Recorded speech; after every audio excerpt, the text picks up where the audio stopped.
എന്റെ യൂട്യൂബ് ചാനലിലേക്ക് ഏവർക്കും സ്വാഗതം. നമ്മൾ ഇന്ന് തുടരുന്നത് ഏറെ ആകാംക്ഷ നിറഞ്ഞ അഗ്നിശലഭങ്ങൾ എന്ന ഈ ക്യാമ്പസ് പ്രണയകഥയുടെ അടുത്ത ഭാഗമാണ്. അധ്യായം 3. ക്ലാസ് റൂമിലെ യുദ്ധം. അന്ന് രാവിലെ സെന്റ് മേരീസ് കോളേജിലെ അന്തരീക്ഷത്തിന് എന്തോ ഒരു പ്രത്യേകതയുണ്ടായിരുന്നു. കോളേജ് നോട്ടീസ് ബോർഡിൽ വന്ന ഒരു അറിയിപ്പാണ് എല്ലാവരെയും അമ്പരപ്പിച്ചത്. കോളേജിലെ ഏറ്റവും കഠിനമായ വിഷയമായ അഡ്വാൻസ്ഡ് സർക്യൂട്ട് അനാലിസിസ് എന്ന വിഷയത്തിന്റെ പ്രത്യേക ക്ലാസ് ഇന്ന് വലിയ സെമിനാർ ഹാളിൽ നടക്കും.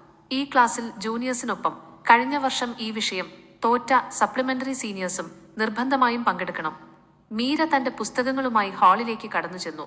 ഇന്നലെ അഭിയോട് എതിർത്തതിന്റെ പേരിൽ എല്ലാവരും അവളെ നോക്കി അടക്കം പറയുന്നുണ്ടായിരുന്നു. പക്ഷെ മീര അത് ഗൗനിക്കാതെ ഹാളിലെ ഏറ്റവും മുന്നിലത്തെ സീറ്റിൽ തന്നെ ഇരുന്നു.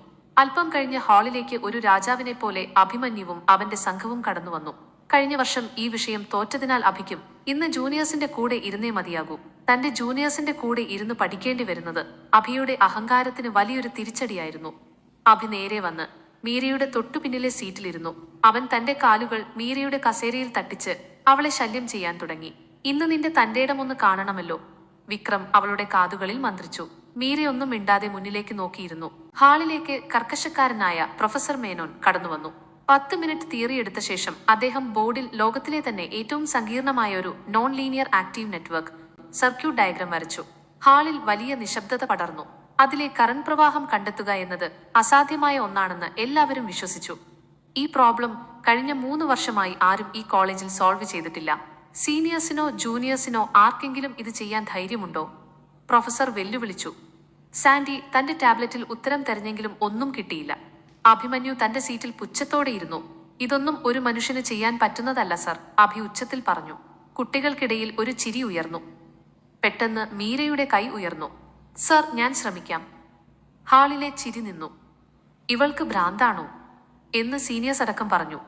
മീര പതുക്കെ എഴുന്നേറ്റ് ബോർഡിന് മുന്നിലേക്ക് നടന്നു. അഭി അവളെ തടയാൻ നോക്കിയെങ്കിലും അവൾ അവനെ ഗൗനിക്കാതെ മുന്നോട്ടു പോയി. മീര ചൊക്ക് കയ്യിലെടുത്തു. അവൾ ആദ്യം ചെയ്തത് ആ സങ്കീർണമായ സർക്യൂട്ടിനെ തെവനിൻസ് തിയറം ഉപയോഗിച്ച് ലളിതമാക്കുക എന്നതായിരുന്നു. അവളുടെ കൈകൾ മിന്നൽ വേഗത്തിൽ ചലിച്ചു. സർ, ഇവിടെ ഒരു ഡിപ്പെൻഡന്റ് വോൾട്ടേജ് സോഴ്സ് ഉണ്ട്. അതുകൊണ്ട് നമുക്ക് സാധാരണ രീതിയിൽ നോഡൽ അനാലിസിസ് ചെയ്യാൻ കഴിയില്ല, മീര ശാന്തമായി പറഞ്ഞു. അവൾ ബോർഡിൽ കിർച്ചോഫ്സ് ലോ KVL പ്രയോഗിച്ചു. സങ്കീർണമായ ഡിഫറൻഷ്യൽ ഇക്വേഷനുകൾ ഓരോന്നായി അവൾ സോൾവ് ചെയ്തു. ലോജിക് ഉപയോഗിച്ച് ആ സർക്യൂട്ടിന്റെ ഗ്രാഫ് വരച്ചു. അവസാനം സർക്യൂട്ടിലെ വോൾട്ടേജ് വാല്യൂ കൃത്യമായി കണ്ടെത്തി അവൾ ചോക്ക് താഴെ വെച്ചു. ഹാൾ മുഴുവൻ കയ്യടികളാൽ മുഖരിതമായി. പ്രൊഫസർ മേനോൻ സ്തബ്ധനായി നിന്നുപോയി. അവിശ്വസനീയം!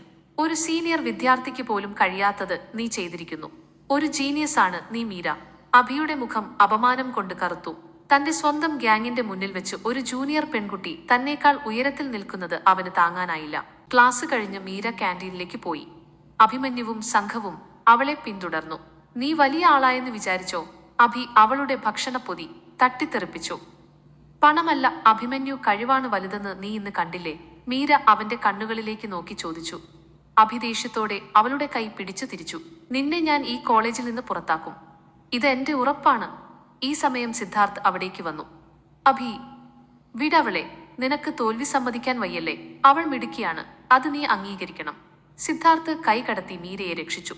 സിദ്ധാർത്ഥും അഭിയും തമ്മിലുള്ള സൗഹൃദം അവിടെ തകരുകയായിരുന്നു.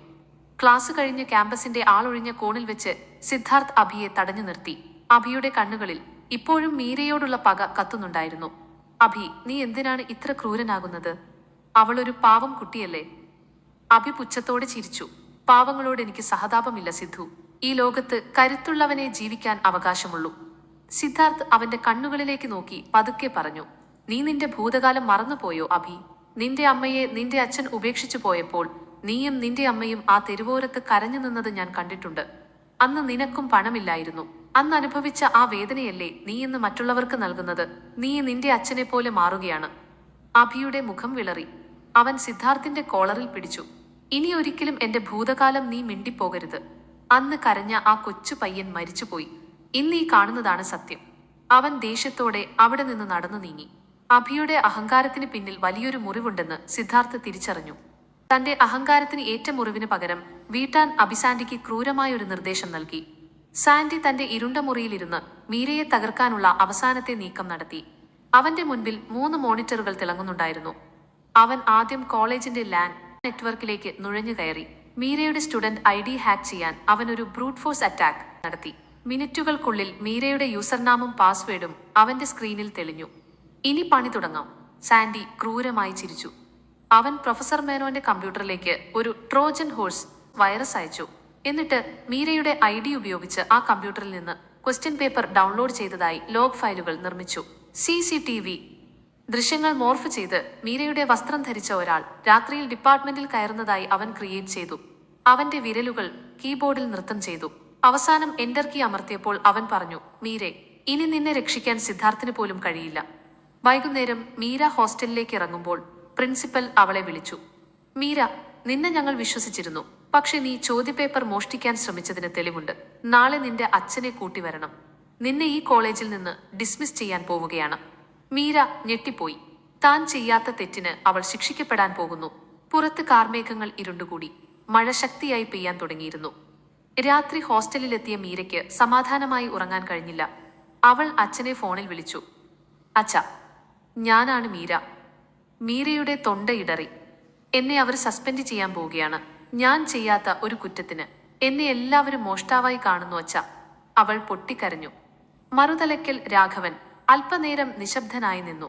പിന്നെ പതുക്കെ പറഞ്ഞു, മോളെ, നമ്മൾ പാവങ്ങളാണ്, പക്ഷെ കള്ളന്മാരല്ല. എന്റെ മകൾ ഒരു തെറ്റും ചെയ്യില്ലെന്ന് എനിക്കറിയാം. നാളെ ഞാൻ വരാം. ആരുടെ മുന്നിലും നീ തലകുനിക്കരുത്.